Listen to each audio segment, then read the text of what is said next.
Will you follow me when the sky starts to change? Yeah, we won't be afraid. We'll never be the same again.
You're streaming with the Fantasy Follow.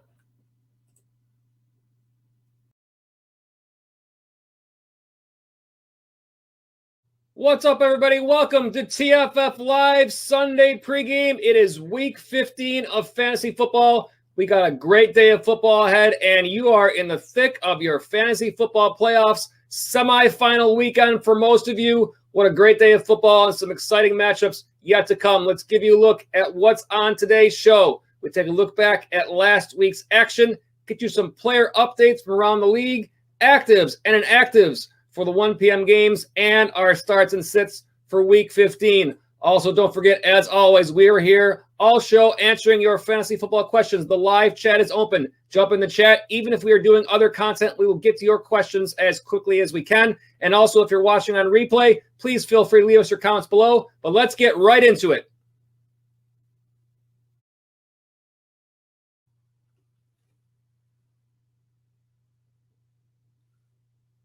Drew Brees is set to return to the lineup as starter today for the New Orleans Saints. He has been battling a rib injury and has not played since week 10, but is back today. And this is great news for a lot of you who have made it this far in the fantasy playoffs. Certainly good news for those of you who have Alvin Kamara in your lineups. It'll be certainly an uptick to have Alvin Kamara with Brees back in the fold. And of course, for those of you that have been waiting all year long with Michael Thomas, finally, Drew Brees and Michael Thomas on the field together. And just, I know, wait a minute. No, Michael Thomas, no, IR, IR. He's out for the rest of the regular season. They're not going to get to play together all this season. You're kidding, right? No. Just go to the recap. Go to the recap.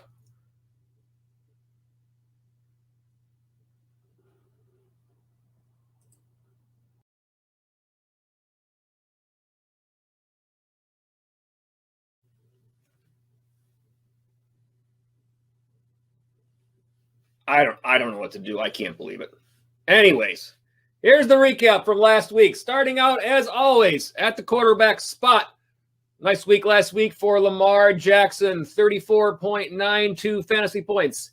And that win against the Browns, that was 163 yards through the air with a touchdown, adding 124 yards on the ground and 2 touchdowns there as well. Nice game there for Jackson. Baker Mayfield in second from the Browns, same game, 31.02 fantasy points. That was 343 yards passing, 2 touchdowns, also adding 23 yards on the ground and a touchdown there as well. Aaron Rodgers for the Packers in a win against the Lions, 30.90 fantasy points. That was 290 yards passing, 3 touchdowns, also added 13 rushing yards and a touchdown on the ground as well. And then Tua Tagovailoa from the Dolphins in that loss to the Chiefs, 28.04 fantasy points, 316 yards passing with 2 touchdowns, also 24 yards on the ground and a touchdown there as well. And then Derek Carr from the Raiders, that was in a loss to the Colts, 25.84 fantasy points. That was 316 yards passing, 2 touchdowns, adding 12 yards on the ground and also a touchdown on the ground as well.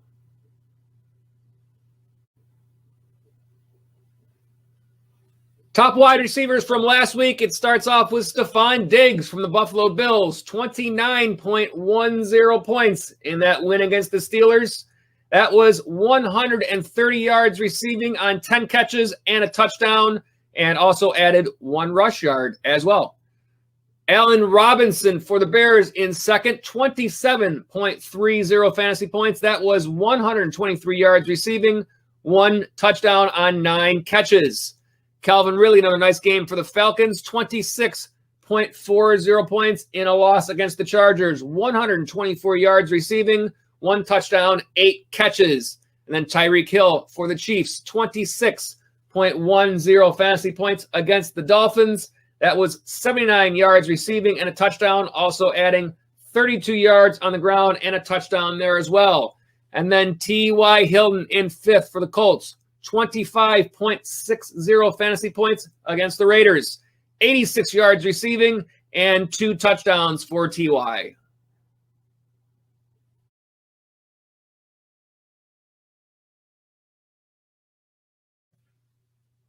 The top scorers last week at the running back spot, led by Derrick Henry, having a great year for the Titans. That was 36.20 fantasy points in a win against the Jaguars, 215 yards, just 215 yards on the ground with 2 touchdowns. Also added 2 catches for 7 yards as well.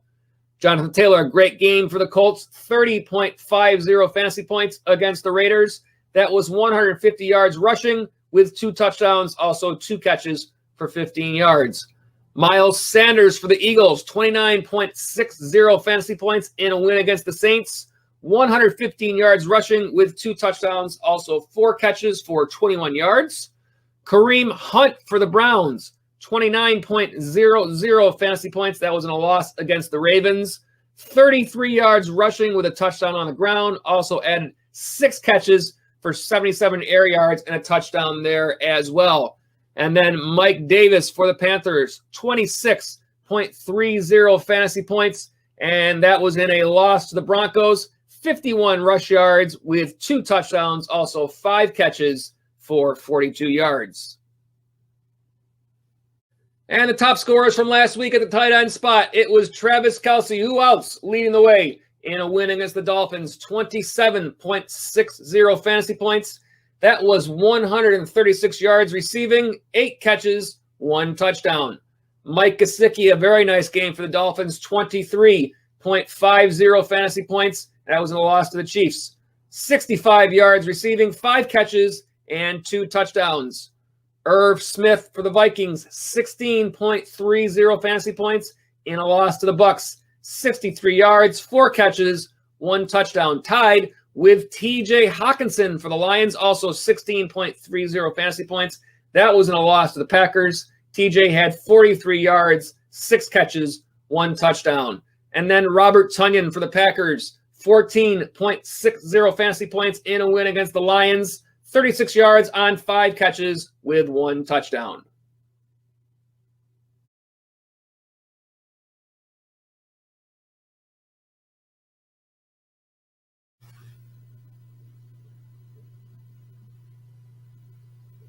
All right, let's take a look at some player updates from around the league from the week leading up to today's games, and we will start out today in Dallas. Mike, what do you anticipate Zeke doing today, and is this a little different? Is your confidence in his ability to play Sunday a little different than it was last week? I would say, I think understandably he's a little further away this week than he was last week because he played in the game. So, but yeah, I still plan on him playing Sunday, and today will be important in the amount of work that he gets tomorrow will factor. But he's all things look like he's going to play in the game, but I think it's as a comparable and rightfully so. After coming off of the game Sunday, he's a little further behind today than where he was this time last week. He's better. He's moving better. He's feeling better. How far that's going to be, we'll have to see in terms of like I said, you really can't judge this because the guy is as tough as nails. and he may come on Sunday. You know, I've had it before. I mean, you know, Favre was out like 10 straight weeks. He was going to be out again, and he walks in the day of the game, says, "I'm going." And, you know, guys like that, I mean, you give it to them, and they go. And so I feel like he's in that same category. He could walk in Sunday and say, "I don't care what anyone's saying, I'm going." So I'm going to let him go. Actives and inactives for the 1 p.m. games. They are up next. But before we do that, we want to remind you, the TFF Live Sunday pregame show. We thank you for streaming live with us today on our YouTube channel. And we are here every Sunday at 12 noon, answering all your fantasy football questions and taking you right up until game time, getting you ready for each of your matchups each week. Actives and inactives are up next.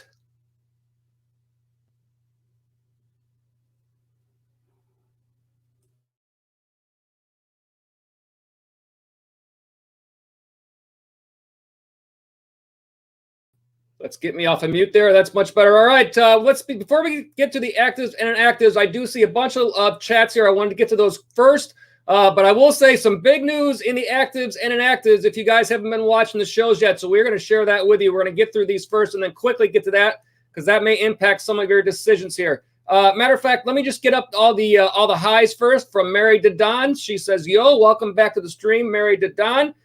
From the famous NFL former player Bill Romanowski, good morning. Good luck to anyone who is still alive in their fantasy leagues. Then we got Bobby Schmerda. But welcome back, Bobby. Morning, Bill. Bill says, "Good luck today, Bobby. You got this." We got Larry. He says, "Hi, Joe. Anyone else trying to drink a beer with your second most famous follower? The fact that Bill R is on this thread is amazing." Welcome, Larry. Glad to have you back with us. And Bill says, "Cheers." All right, let's go right to the actives and inactives because right now that is the most important information that we can give you. Again, before we do that, let me put up this notification here, letting all you guys on the stream know our live chat is open. We'll be answering your fantasy football questions all show long, even if we're doing other content. Get to us with your chats, and we'll get to those as soon as we can. But a lot of good information in the actives and inactives, so let's rip through these for you. The first game on the lineup here is Tampa Bay at Arizona. As we expected, this is not the right Tampa Bay not Arizona. Tampa Bay is at Atlanta. Disregard what I have on the screen there. Is Tampa Bay playing Atlanta in that first game? And Julio Jones does in fact play for the Falcons and not the Cardinals. But either way, he's not playing for anybody today because he is out. That's really the only player to note in this game. Let's get that graphic off the screen because that one wasn't very good. Let's go ahead and move on to the next graphic, and that is San Francisco at Dallas. And here's the big news. We expected Deebo Samuel to be out for San Francisco, but Ezekiel Elliott is out for Dallas. This has big implications in your fantasy playoffs. And also that means go out there and check your waiver wires for Tony Pollard, big player that could be very impactful in today's action. If you need a running back off the waiver wire, or if you need to block your opponent from picking up a very good running back, make sure and go out right now and look for Tony Pollard. Probably the most important thing you can do in the next 45 minutes before these games start, in addition to getting Zeke out of your lineup. Big news there out of Dallas in that game. All right, the next game up in the lineup, Detroit and Tennessee. Couple of names here. We expected Kenny Golladay to be out. Somehow or another, Matthew Stafford is going to play through that pain that it's been reported all week long. He is active for this game, just gutting it out. That's pretty hard to believe. Jeff Swaim, tight end for Tennessee, is out. That might be of some consequence as he has been taking some work as of late away from Jonnu Smith.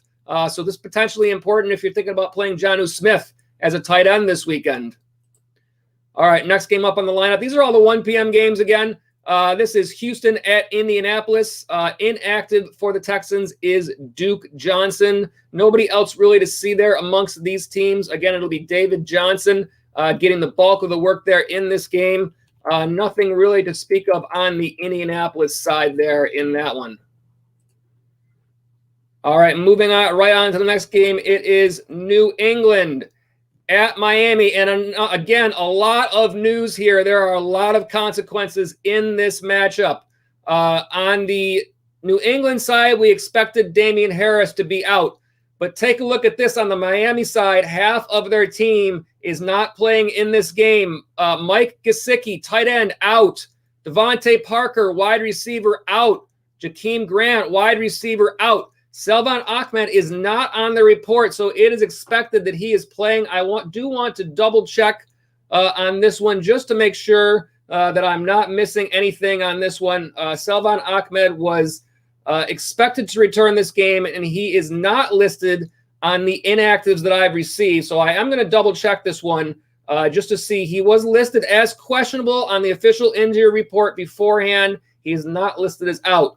So that puts him in for this game. That is important news at the running back spot. And also Lynn Bowden, very good potential there at the wide receiver spot with all those players out. This is going to be one interesting game with Bill Belichick going up against a rookie, Tua Tagovailoa, with all of these players out. This is going to be one to watch. A lot of consequences here. You'll be able to find some players that might make an impact in these matchups in your semifinals.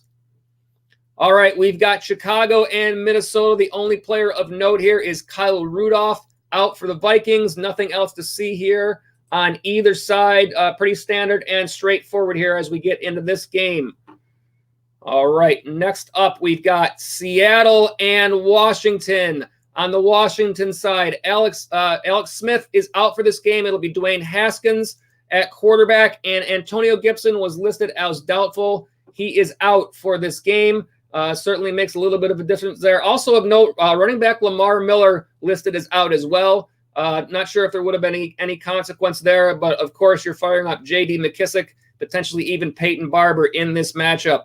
Again, another interesting one to watch there. And then we've got finally the 8th of the 1 p.m. games, Jacksonville and Baltimore. And Baltimore did everybody a little bit of a favor here. I'm assuming this might even be a healthy scratch. I didn't look to see if Ingram was listed as questionable, but Mark Ingram is out for this game. So that leaves you down to J.K. Dobbins and Gus Edwards in a very good matchup. Might allow you to play one of those guys with a little bit more confidence in this situation. So again, Baltimore has done you a little bit of a favor there with Mark Ingram on the inactive list. All right, let's go ahead and put up our information before we get to the rest of our stuff. This is all of our information. We are the Fantasy Follow. We are a brand new channel on YouTube this season. For those of you that are new to the stream or that perhaps are watching on replay, we are a smaller channel. We know that we don't necessarily come quite as high in the searches right now. So if you enjoy what we're doing here, we do want you to go ahead and hit that subscribe button so to make sure that you get that notifications whenever we have new content. That is very important. We want to make sure that you guys are able to get those alerts letting you know when we do have new stuff. For those of you that have been with us all season, we thank you for being here. Thank you for subscribing, helping us move towards that goal we have of 100 new subscribers. We are also on Twitter at the Fantasy Follow, and that's fantasy spelled FNTSY. And you can always send us your fantasy football questions during the week to our Twitter account, and that is using the hashtag AskTFFLive, and we will answer those questions live on this very Sunday pregame show. Facebook / the Fantasy Follow, and our website, fantasyfollow.com. All right, as we were speaking here, just uploading some of with all this news going on. We got a lot of stuff to go through. Still uploading some of the the latest graphics for this show. We will certainly get to those as we go, not a problem. But let's jump back over to the chats, and let's go to our first question from Caden Cortez.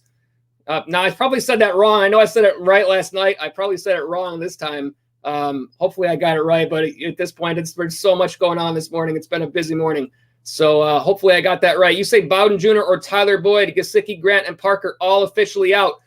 At this point, I don't have any issues with going for it with Bowden here because I don't really think that Tyler Boyd is really all that great of a play. Taking a look at these matchups for you here. Again, Tyler Boyd, Cincinnati. Let me get the matchups up here on my other screen so I can help you out with this information. Cincinnati is playing in the Monday night game that is home against Pittsburgh. Pittsburgh currently, let's see where they fall in terms of wide receiver fantasy points, 18th. So just at the halfway point. Miami against New England. New England, now they're farther down the list at 28, the number 5 spot there. Again, Tyler Boyd, Ryan Finley, the starting quarterback for Cincinnati this week. Not a great matchup there. You have to think there is some potential if you take a chance with Bowden here. I certainly don't think it's a bad idea. I think you're going to have a lot of players in today's matchups taking that shot. And certainly since you can play Bowden in most places as either a wide receiver or a running back, that gives you even more options. So I think if that's something you might look to take a shot at here, I don't fault you at all for going that direction. Again, Caden, thank you for the comments here. We're going to go through these a little quicker today so that we don't get too far behind. Bill Romanowski backs us up saying Zeke is inactive. Big news there. Here we go with Takashi 6400. Welcome back to the stream, Takashi 6400. Jones, Stafford is back. So I see the question up above is, hey, bro, I missed the question. AB or Marvin? I know that's Marvin Jones. Let's put up the numbers. I'm going to say, again, going through a little bit quicker on these today than we normally do on our nighttime shows, just because we have less time to work with. I think that Marvin Jones, I probably would trust more in this situation over Antonio Brown, simply because we really haven't seen Antonio Brown produce so far. And I think until you see it from him, it's hard to trust him. The matchup is very good. Tampa at Atlanta, the second most fantasy points to wide receivers, but there are so many mouths to feed there. I personally think it's a big day for Rob Gronkowski of anybody in that offense. That's kind of my personal feeling on that. The Marvin Jones deal, that is, again, a road game. Tennessee allowing the sixth most fantasy points, as you see, to the wide receivers. Marvin Jones, it should be, he should be that number one guy with Kenny Golladay out. I like that situation there. I think I like it better than Antonio with all the other mouths to feed. I think that probably Jones, a fine start for you in that game. And again, thank you, Takashi 6400. Again, for those of you that are watching our nighttime shows, I know it's a little bit quicker pace on this Sunday show, sometimes a little bit of a lightning round, but this is what we have to do because we have much less time to work with before these games start. And I want to make sure if you guys have questions on your lineup that you're able to get them in time to make those decisions. Braden Toll, welcome back to the stream. Braden Toll, you say Chris Carson or Justin Jefferson. A tough question here. Carson, Seattle, on the road at Washington.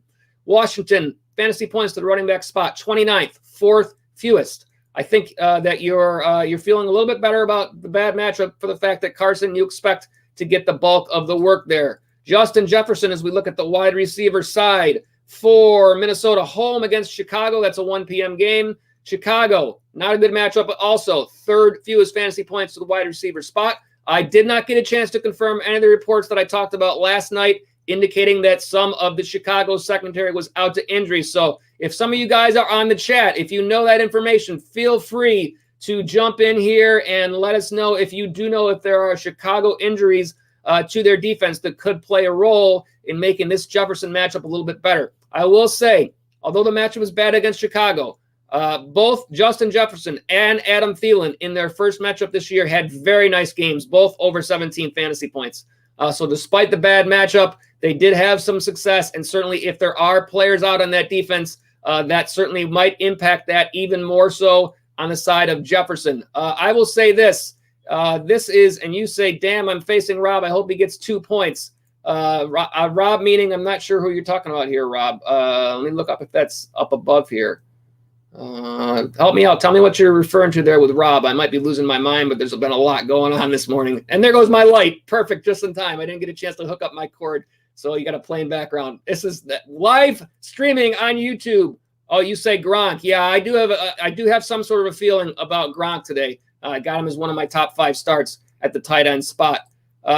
Anyways, I'm sorry. That's the wrong one. Bill, we'll get back to yours. Back to your initial question, Braden. I don't dislike Chris Carson against that matchup. I think there's a good chance that Seattle is playing with the lead. Game script possibly helps you out there, allowing for some more run. And I also think Justin Jefferson is certainly capable of overcoming that bad matchup against Chicago. And again, if any of you that are on the chat, please, if you know anything more, which I have not had a chance to look up, on the defensive side for Chicago, perhaps if I look up on the inactives here, it'll help me out with that a little bit. Let's see. Deion Bush, safety out. Jalen Johnson, cornerback out. Yeah, another cornerback, Buster Skrine out. A lot of players out on that defense for Chicago. So I can't say that I'm super familiar with all the players in that secondary, but perhaps those names ring a bell to you guys in terms of being their top players. If so, then that certainly could swing this towards Jefferson. I do think since he had a great game last time, there is some potential there. And I will say this, Braden, I think that your matchup might hinge on whether or not this is a PPR league that you're playing in or a standard league. I think if it's a standard league, perhaps you might lean more towards Carson's way. I think if it's a PPR league, you might lean more towards Jefferson. And then you also say you had Waller, so you're not that mad about Gronkowski. I can't blame him there at all. Darren Waller has been awesome.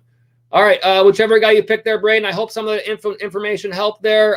Me personally, if I was picking in my own personal bias, I like Chris Carson a whole lot. I might go that way, but I do think there's plenty of argument for you to go the other way as well. So I would say the guys that you're comfortable with there as you've been throughout the season, and also depending on your matchup of who you're playing against, is there anybody in common? You do say PPR, so I do think that given that these are both tough matchups, the PPR might be enough to swing you towards the Jefferson side, try to get those free points. And again, I hope whichever guy you pick there, I hope that they do crush it. All right, Bill Romanowski, Miami defense or Tampa Bay defense. Again, these are not this is not information that I have on a graphic, so I kind of have to look this up manually for you, and I will do that. The matchups are Miami against New England. I don't know that that's going to be a great one. And then Tampa against Atlanta without Julio Jones, potentially a better side of that without actually getting the numbers. But let's work the numbers up on my other screen here, and we'll take a look. All right, so Miami. Miami has certainly been much better as of late. They might be the default based on as good as they've been. In terms of the numbers, New England allowing the 14th most fantasy points to the defense position. Certainly, I definitely don't think that New England is a standout team that you're necessarily fearing their offense so much. Tampa Bay and Atlanta. Atlanta gives up the 13th fewest fantasy points to the defensive position. So the matchup is in favor of Miami. I would say that Miami probably, without looking at the numbers, here are the numbers in front of me. Let's see. Tampa Bay has put up some decent numbers as of late. And let me get to a better league here, because this is one of my specialty leagues that I'm looking at. So I'd rather look at this in a strict half-point PPR league. So give me a second here to click around and find the right league to give you better stats. I have one specialty league that I play in that has all these extras for like 3 and outs and 4th down stops. Those all add into the points, and that's probably not going to help your decision much. So, all right, working back into a different league on my other screen. Let's get the defensive back up. And this took me a moment, but it hopefully will be worth it. Again, let's go back to these. All right, starting with Miami against New England. 12th most fantasy points show up here. That's more accurate. Tampa Bay against Atlanta. 9th fewest fantasy points. So that stretches the difference even more. And points-wise, if I call up Tampa Bay and see what they've done recently, I don't see a total over 10 since week 6 for Tampa Bay. If I look on the Miami side, I'm guessing there are some more of those. Yes, they have been over 10, 3 out of the last 10 or over 3 out of the last 4 weeks, 4 out of the last 7, and a whole bunch before that. They've actually had 1, 2, 3, 4, 5, 6, 7 double-digit totals, 10 or above this year. I would say Miami would be the choice in that situation. The matchup is better. The performance has been better. I would say Miami for you, Bill Romanowski. Again, whoever you pick there, I do hope that they crush it. And by all means, go after it and get that W. And Braden Toll, you say, thanks, boss. And I say, no, Braden, thank you for being on the stream again. We appreciate all of you regulars that are back with us. We hope Larry has found a drinking partner so far. I know he was looking for that before. It is called the Sunday Pregame Show. So somebody's got to hook him up on that one this time. Jay Postman 425, welcome back to the stream. One of our regulars. You say Ravens or Browns defense today. I have these defenses up on my screen right now, so that will help us out. The matchups, Baltimore against Jacksonville. Jacksonville allowing the 11th most fantasy points to defense. Cleveland, I'm going to say my gut is already with Cleveland because we did look them up on our stream last night. This matchup against the Giants, they're in the green, giving up the 5th most fantasy points to defenses. That's the season overall. That's not even taken into consideration the Daniel Jones factor versus Colt McCoy. We do expect that to be Daniel Jones not playing in this game. I know those don't come out until later. That is the Sunday night game. But certainly when you've got a defense up against a backup quarterback, you love that in this situation, and you love the fact that the matchup already was in Cleveland's favor. I know Baltimore has been probably the stronger defense overall, but in these situations, a lot of times I like to lean towards that matchup because, as you know, a lot of times the defense is kind of dictated by what the other team does more so than necessarily your team. I do think Cleveland's in for a good spot today defensively, especially if you need to get those extra points. I think worth a shot there. The matchup is there against a backup quarterback. Again, I do like that situation. Baltimore and Gardner Minshew is the quarterback back in the fold for Jacksonville. So you're no longer looking at a backup there. Certainly you'd think they would be winning that game. But, yeah, I do think Cleveland, I do like a little bit better out of those two teams. Jay Postman, hopefully whichever guy or whichever team you go there, I do hope that they crush it. But I do think Cleveland a fine start.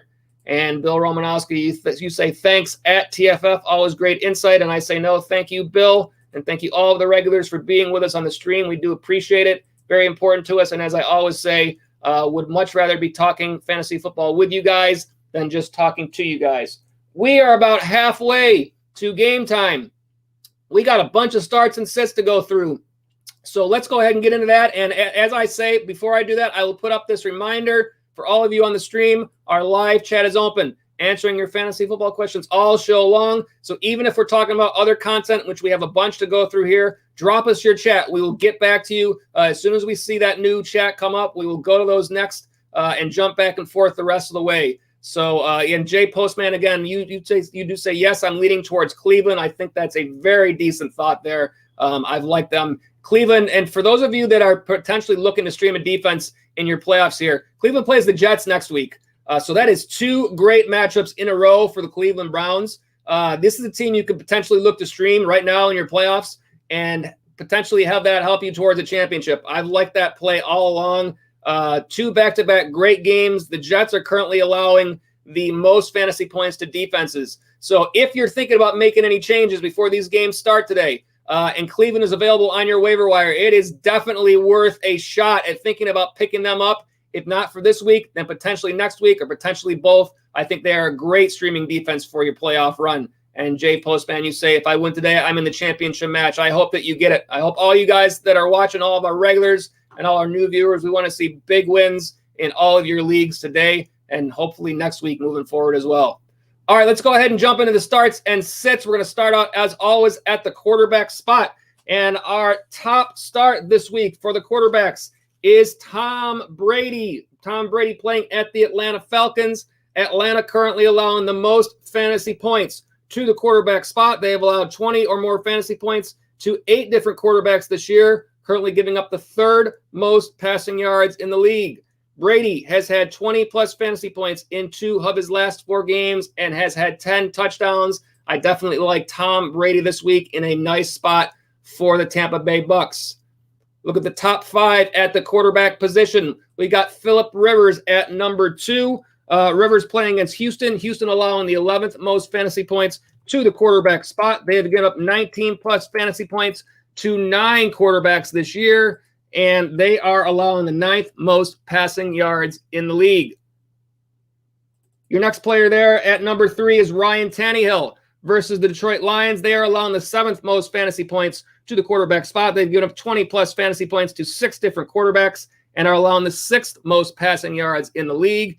Tannehill, 20-plus fantasy points in 2 of his last 4 games. I think the only thing you fear here is that Derrick Henry has another huge game and potentially means a little bit less passing volume for Tannehill. But nonetheless, I think a great matchup for Ryan Tannehill again this week. Jared Goff, a player that you've been a little bit hesitant on throughout the season at the quarterback spot, but this is a great matchup against the Jets.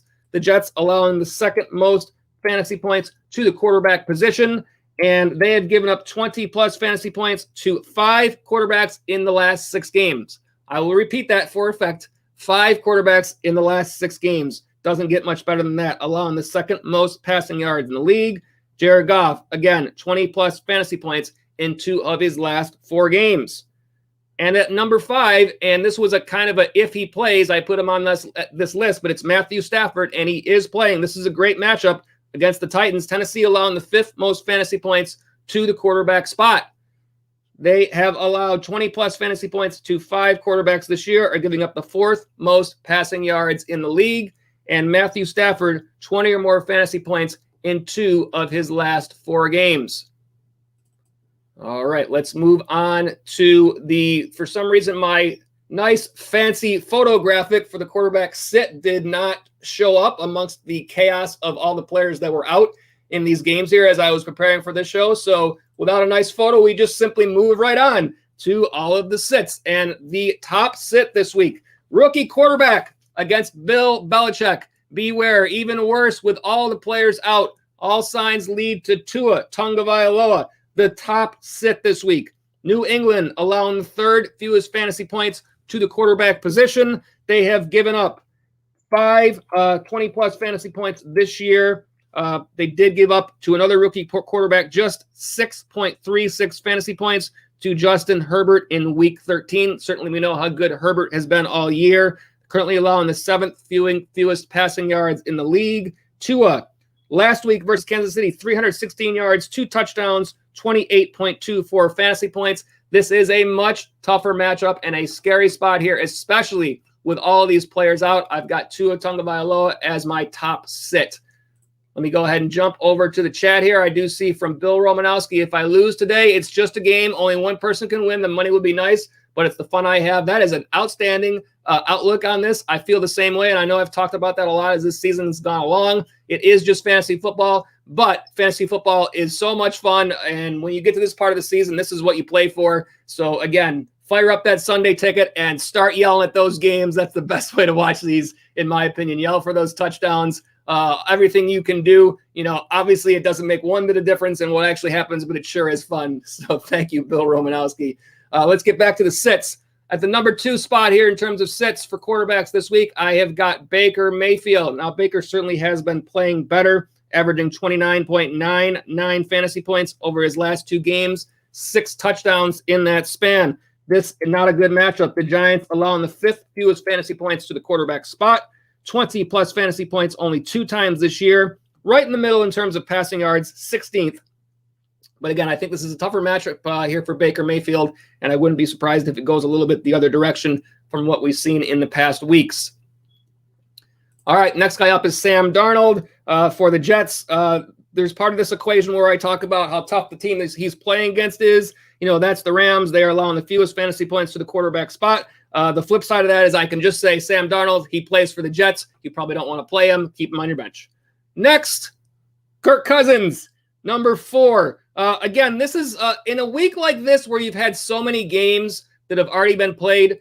Take this with a grain of salt a little bit. These start-sit lists, I always try to include 5, but that's going to tend to mean that some of these lower guys are a little bit more on the fence. And so I will say that for some of these guys in these situations. I think that Kirk Cousins potentially is not a hard and fast sit this week. I think he does have some potential this week against Chicago, given the fact that his wide receivers did perform well against them in their first matchup this year. But nonetheless, the matchup, Chicago, 9th fewest fantasy points to the wide receiver spot. They've only given up 20 or more to 2 quarterbacks, but it has been 2 in the last 3 games. So again, the injury concerns there might carry the day. And then at number 5, I've got Matt Ryan in this matchup against the Bucs. The matchup is middling. It's the 14th most fantasy points to quarterbacks. However, without Julio Jones, we have really seen Ryan struggle. And in terms of his own fantasy points, he has actually been under 15 in 4 consecutive games. So I don't think this is a great spot for Matt Ryan. I've got him on as a QB sit for Week 15. All right, how are we doing on time? We're just over 20 minutes, making some good progress here. Got plenty more to go. Again, if you're in the chat, please, by all means, like I say, if you have questions, even if we're talking other stuff here, jump in the chat, drop us a question. We'll get to that as soon as we can. That is our main emphasis here. In the meantime, we move on and we talk about top 5 starts and sits at the wide receiver position for Week 15. And the top start, I've got Allen Robinson playing at the Minnesota Vikings. Minnesota, another nice matchup, currently allowing the 3rd most fantasy points to the wide receiver spot. 11 times they've allowed 15 or more fantasy points this year, giving up the 8th most passing yards in the league. Robinson, 27-plus fantasy points in 2 of his last 3 games, also having 13 targets in 2 of those 3 games. I think this is a great spot here for Allen Robinson. I have got him as the top start this week. All right, and let me see. I've got a chat here. Let's go to that real quick. All right, we will get out of the we will pick that up where we left off. Next time we come back, let me jump back over to the chat, and we've got a chat here from Chill Will. Welcome back to the stream, Chill Will. Glad to have you. You say RB2, Montgomery, or Subban Akers, PPR. Just curious. Thanks, bro. I say, first of all, no thank you for being with us. Let's get you some information on the screen to help you out in making this decision. David Montgomery, I certainly think, has been very good as of late. The matchup, not quite as good. He's had some great matchups along the line. So this will be a test of whether or not his success of late has been more about the matchups or just about, as we've heard in Chicago, the change in play calling. I don't so much think it's that. I just think it's been good matchups This week against Minnesota, 20th in terms of fantasy points allowed to the running back spot. So they are just over the bottom half there. On the flip side of that is Cam Akers, home against the Jets. The Jets at 12th in terms of fantasy points to the running back spot. So a much better matchup. The obvious difference there is Montgomery will get all the volume, and Cam Akers can lose touches to guys like Malcolm Brown and Darrell Henderson. So in this situation, we've talked about this a lot. We talked about this particular choice last night on our Saturday Star show many times, not necessarily with these two players, but in terms of how we look at this situation. Now that we're in the playoffs, I mean, this is a must-win situation. So it's going to come down to, do you feel like you need to swing for the fences? Are you perhaps behind in your matchup, or are you perhaps not favored to win against a super tough team? In that situation, potentially, do you go with the player that has the better matchup and thinking that perhaps the bigger boom game could occur there, and you just simply live with the fact that there are other players that might steal some of his work and hope, as Akers did last week, that he has a huge game? Potentially more upside there on Cam Akers. Montgomery getting all the volume perhaps provides you a safer floor. So are you in a situation where you are in the lead or projected to win, and you don't want to take that chance on a lower game should a guy like Henderson or Brown get the hot hand? Perhaps you feel safer going with Montgomery in still a middling matchup, but more sure to get the volume. So that's where you make this decision. And again, this is one of these situations where I probably am not necessarily giving you an answer to this one, as kind of pointing you towards which decision works best for you. That's something to take a look at in your matchups. You do say follow up here. So true. Forgot about the other two running backs. I'm favored to win by 15 plus. So again, this is a situation where, yes, Cam Akers has the potential based on the matchup and the game script against the Jets, expecting them to have the lead, to be running the ball more. The potential for the bigger game is on the Akers side here. But a lot of times, as we say in fantasy, volume over matchup, and volume is there for Montgomery in this matchup. So I think that either of these two are playable, but I do think it comes down to which one of these two spots is more impactful in your matchup. If you are favored to win by 15 plus, perhaps that swings you towards the safer of these two plays. That being said, I expect Akers to have a great shot to have a great game today. You would think it's set up for that. And Montgomery certainly has been playing great as of late.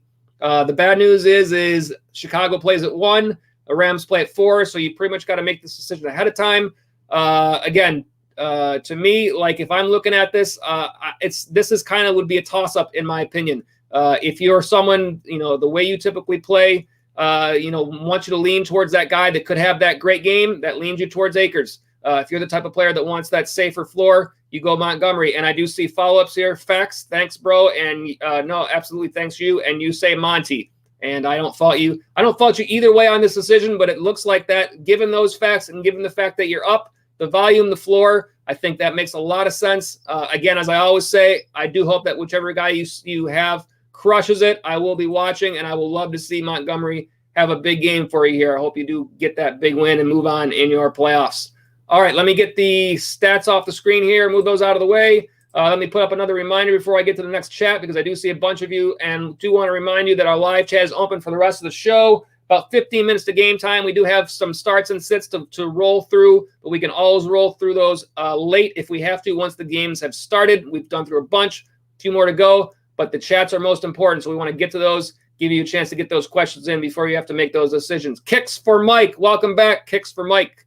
Flex Miles or Swift. Let's get some information up here. Miles Sanders, Philadelphia at Arizona. Sometimes I wish I had a telestrator so I could circle the teams up here. I find myself taking my mouse to my screen and trying to do that, and then I realize that you guys can't see my mouse, so it doesn't do me any good. At any rate, the matchup there, Arizona 17th, right at the midway point. On the flip side of that, Detroit against Tennessee. Tennessee 7th most fantasy points to the running back spot. I know that Miles had a great game last week.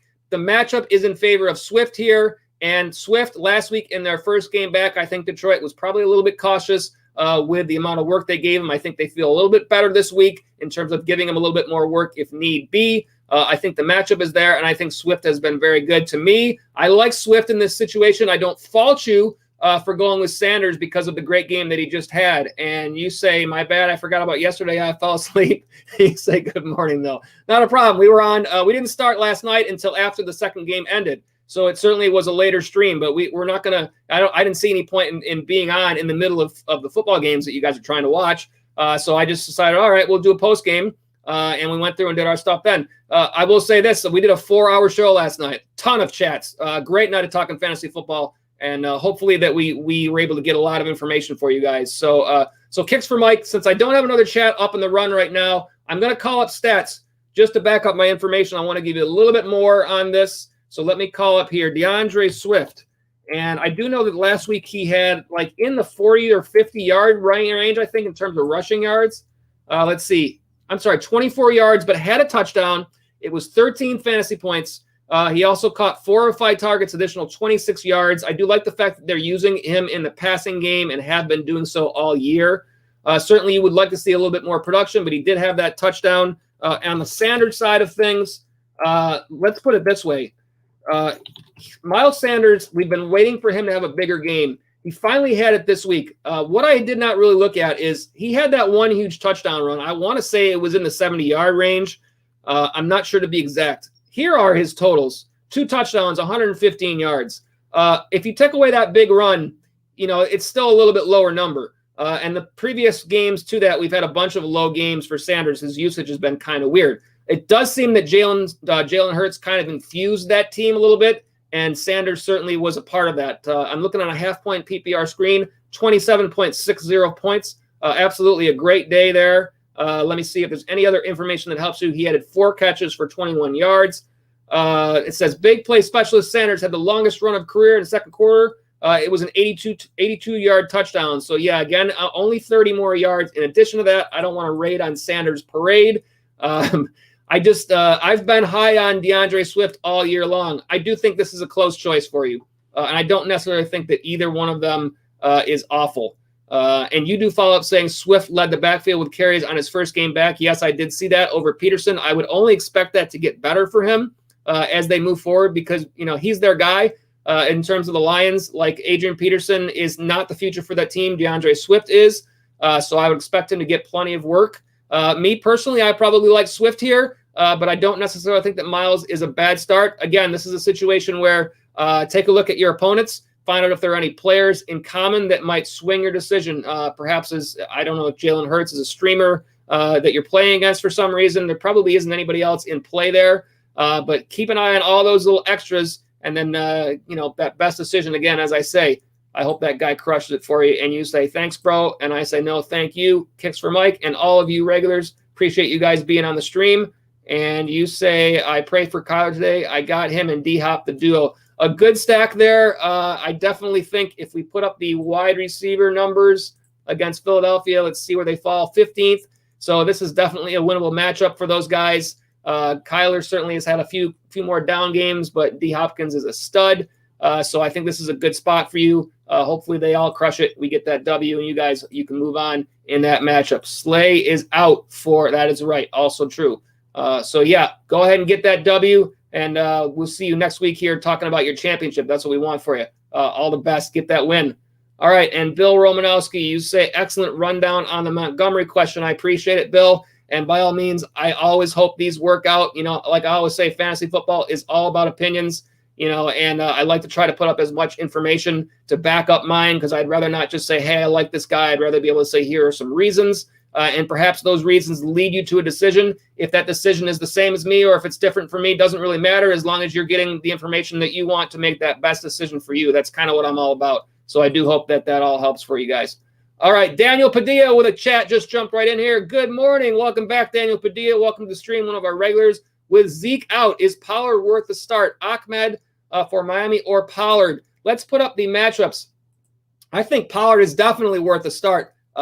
We don't really know the troubles that Zeke has had. We don't know if that's like an offensive line thing for Dallas or if it's that he's been battling injuries all this way through. It does seem like Pollard has some potential in that matchup. But let's look at the 2 games. First of all, let's go ahead and fire up my other screen here to get the matchups up on the screen. Dallas playing against San Francisco. That is a 1 o'clock game. San Francisco falls at the 28 there on the left side of your screen. 5th fewest points to running backs.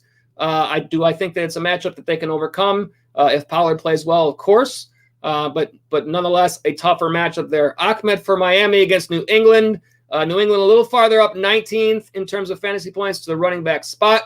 The big difference here is that you probably got more information to go on in terms of Ahmed, in that he's played a little bit more this season, and we have seen some decent production out of him. He's also obviously returning from injury. I haven't looked to see any more reports telling me how they feel about that injury potential. Let me see if I can call it up really quick and see if it helps out here. I do think that if you want a lean matchup here, then it is Ahmed that has the matchup. And again, let's see if we got a report here. Active for week 15. It says he's the only one. Nobody else there at wideout. He figures to be needed for heavy work in his return, putting him in the low-end RB2 mix. It does look like I don't see any real concerns on the injury side of things. And then in terms of what he's done recently, we've seen a couple of nice games when he's played back in week 10 and week 11 on a half-point PPR screen, 15.5 in week 10 with a touchdown, 9.9 in week 11. That was against the Chargers and against Denver. I do think that this is a winnable matchup for Ahmed. I think basically when it comes down to it, they're both essentially backups, and essentially you're taking a swing for the fences with either one of these two guys.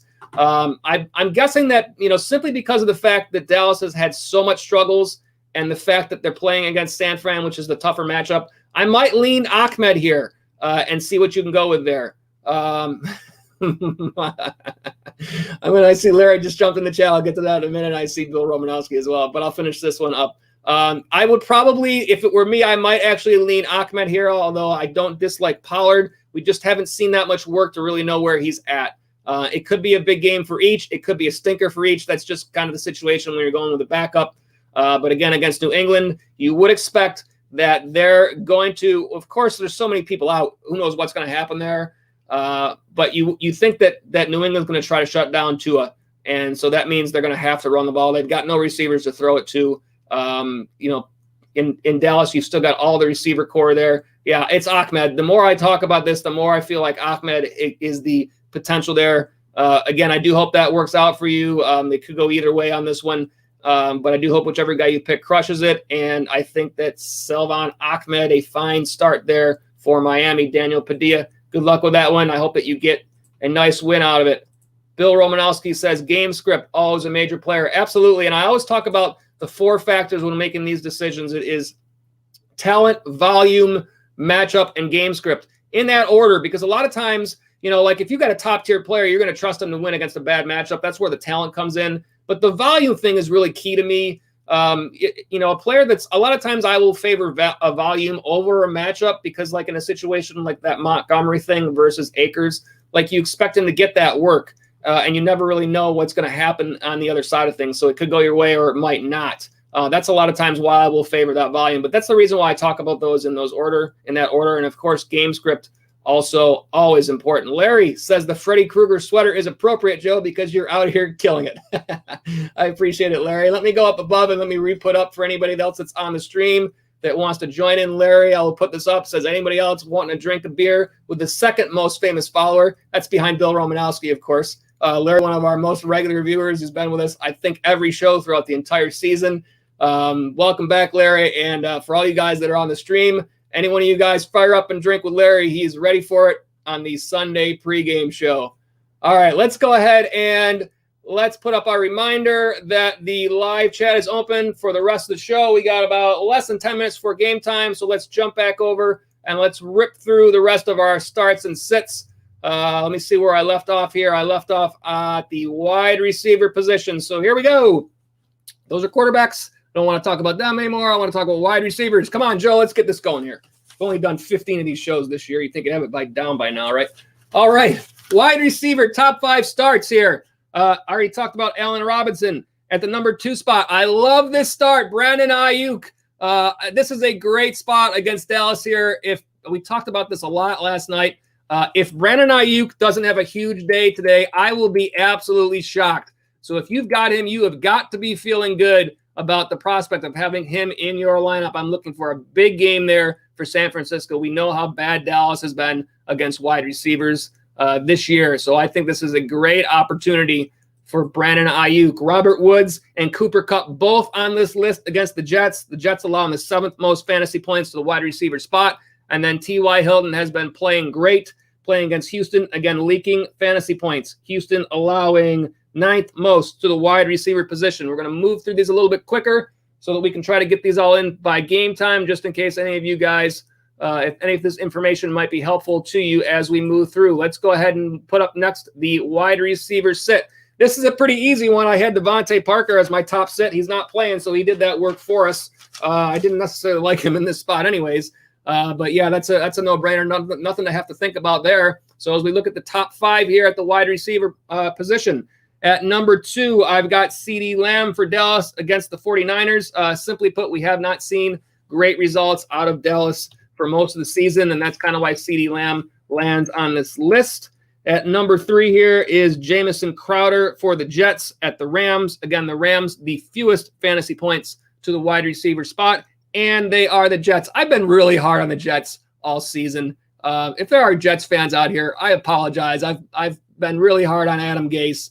I felt less bad about the Jets, and as hard as I've been on like the Gase side of things when they had that awful ending of that Raiders game. Defensively, that wasn't their fault. That wasn't his fault, I don't think. I guess it could have been. You never know.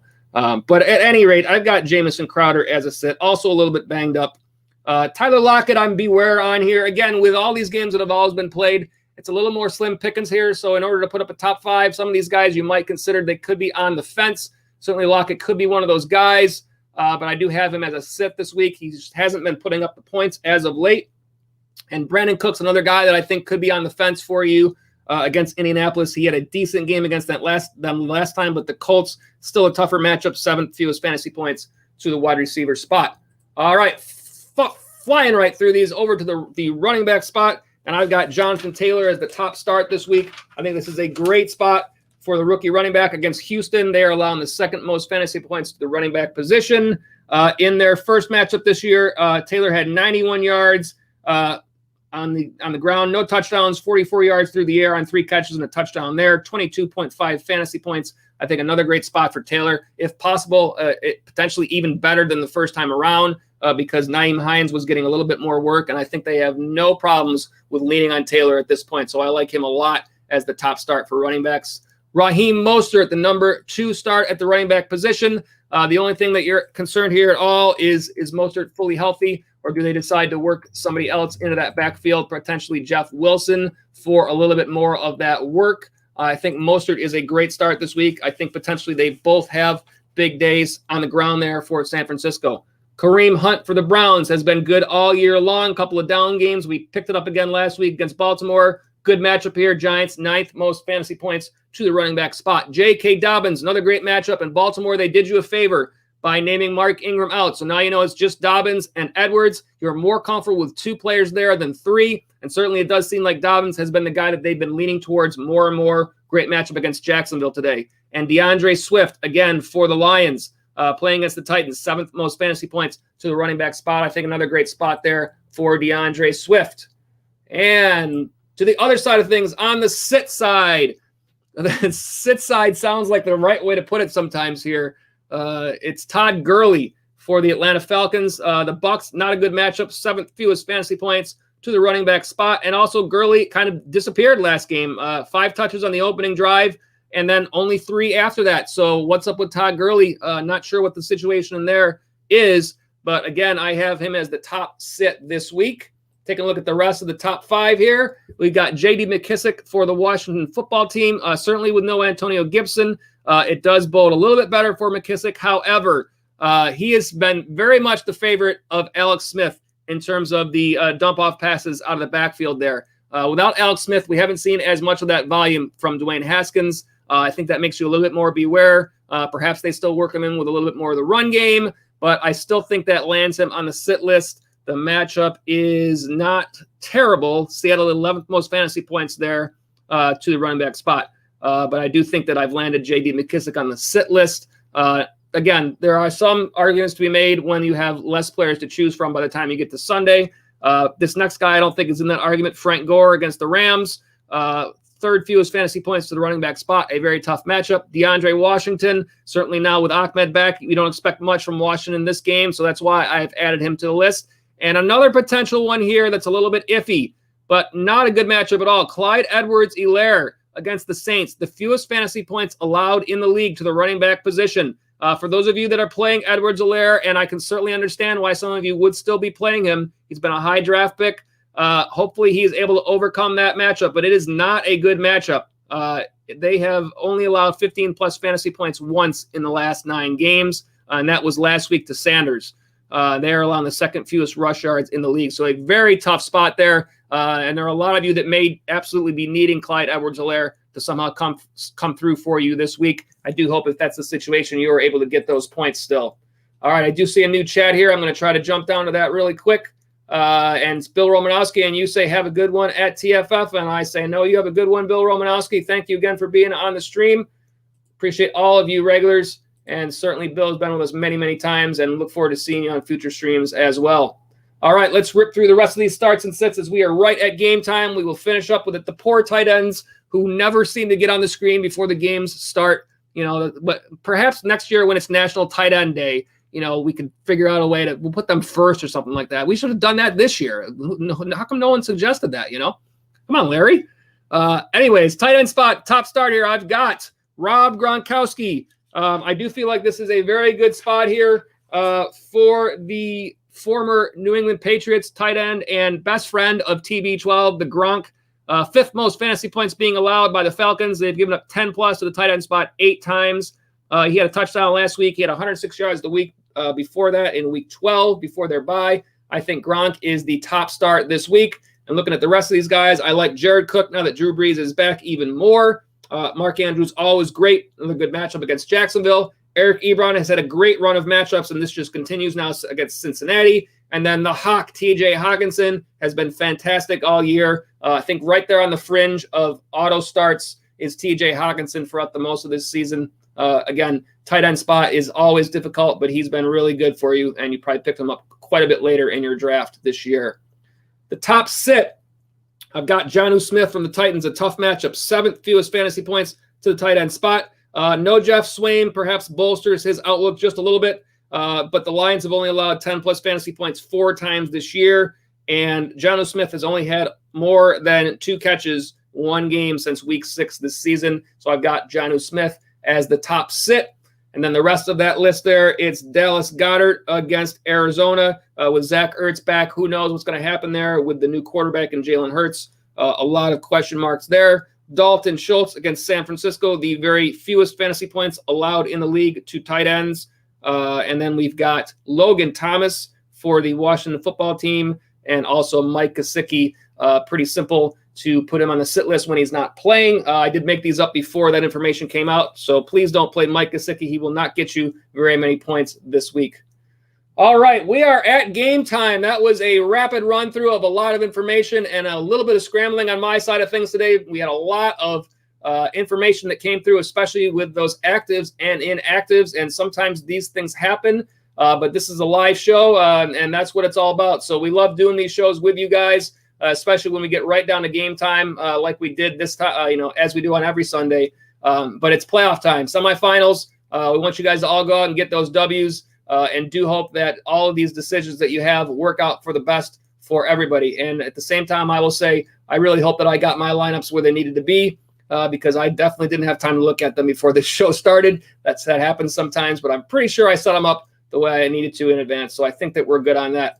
All right, let's get you up some information to close out our show. Let's first reminder, this is the TFF Live Sunday pregame show. We thank all of you for being with us throughout this season. If you are watching the show on replay, we'd love to hear your comments below. Make sure and drop us a note there. And by all means, we're here every Sunday at 12 noon, answering all your fantasy football questions, getting you ready for those matchups each week as you move your way towards your fantasy league championship. And then we are the Fantasy Follow. We are a brand new channel on YouTube this season. For those of you that have been with us right along, we thank you. And for those of you who have subscribed, for helping us along as we are inching towards our goal of 100 new subscribers. We appreciate all of you regulars. We enjoy talking fantasy football with you guys. For any of you who are new viewers, again, as a new channel, we know that we don't always come up quite as high in the searches. So we do want to make sure you guys can get those notifications whenever we have new content. And to do so, click that subscribe button, get you hooked up so that whenever we have new shows, new videos, that you are able to find out about that just as many of our regulars have been able to. Again, we are also on Twitter at The Fantasy Follow, and that's fantasy spelled FNTSY. And you can also send us your fantasy football questions to our Twitter using the hashtag AskTFFLive, and we will answer those questions live on this very Sunday pregame show. Facebook/The Fantasy Follow and website fantasyfollow.com. All right, a big day of football, 8 games in the 1 p.m. window, several more games as the day goes on, right up through the nighttime. It's always nice as a Buffalo Bills fan that our game has already been played here, and we can just focus on fantasy football for the rest of the day and what should be a great day. Fire up that Sunday ticket, get those games on your screen, and start yelling for those players that you need to produce. Make a day of it, have some fun, and hopefully get those W's and move on towards that championship round next week. As I always say, good luck in fantasy. We'll see you next week.